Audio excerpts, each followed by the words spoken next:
Để chìm riết xuôi đi số đây thì càng bộ máy bằng bộ từng ở cái vừa là bộ vấn chìm chìm bát rồi vị set officerនៅក្នុងវីដេអូនេះដែរខ្ញុំបាទធ្វើការមកបង្រៀនទាំងអស់គ្នាអំពីរបៀបបង្កើត account Facebook ដើម្បីប្រើប្រាស់ទាំងអស់គ្នានៅក្នុងឆ្នាំ2026តោះ let's go ឈប់អ្នកទាំងអស់គ្នាមុននឹងទស្សនានៃការមើលវីដេអូបង្រៀនរបស់ខ្ញុំរបៀបបង្កើត Facebook account អ្នកគ្នាកុំភ្លេចចុច like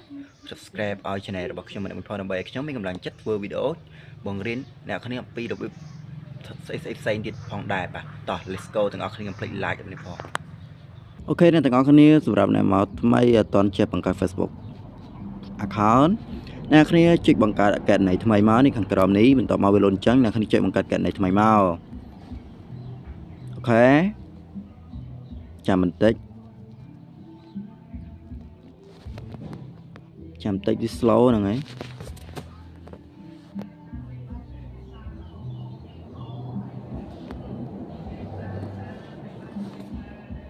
តើមកអ្នកគ្នាបង្កើតកណន័យថ្មីរបស់នេះជួយបង្កើតកណន័យថ្មីមកបាច់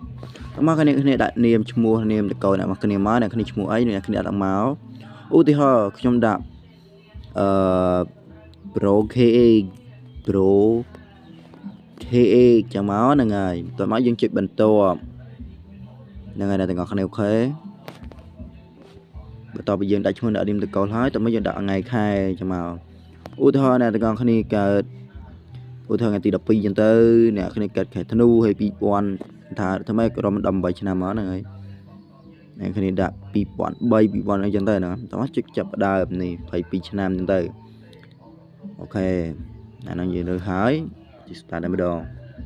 អ្នកគ្នាប្រុសឬស្រីអ្នកគ្នាប្រុសអ្នកគ្នាដាក់ប្រុសស្រីដាក់ស្រីឥឡូវខ្ញុំប្រុសចុចអាក្លៅហ្នឹងមកតើមកយើងចុចបន្ទាប់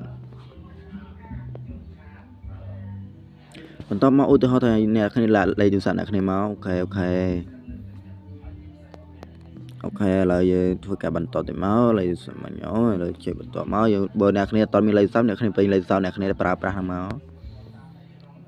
ដែលលេខនៅក្នុងទូរស័ព្ទរបស់អ្នកនេះតើមកអ្នកគ្នាពាក្យសម្ងាត់មកឧទាហរណ៍យើងចេះវាយទៅហើយឥឡូវពាក្យសម្ងាត់នេះយើងត្រូវចាំអ្នកទាំងអស់គ្នាយើងត្រូវចាំយើងត្រូវថតទុកថតអីចឹងខ្ញុំបើសញ្ញាភ្នែកមកយើងធ្វើការថតទុកទៅហ្នឹងហើយ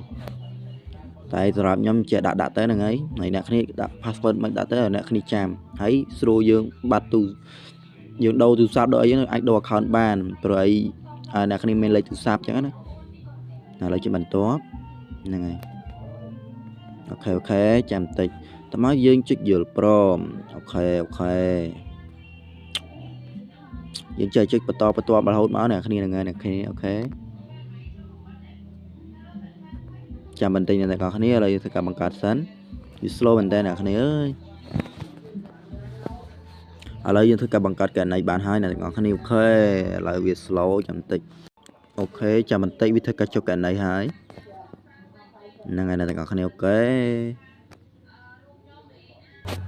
អូខេបន្ទាប់មកវាចេញតម្រង់បែបនេះអ្នកទាំងអស់គ្នាដាក់ profile អ្នកទាំងអស់គ្នាមកលេងអត់ទាន់ដាក់ទេខ្ញុំដាក់ចុចរំលងបើអ្នកគ្នាចង់ដាក់ទៅតើ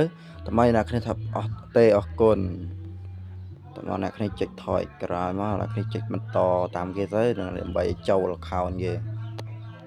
ងាយមែនតើ Facebook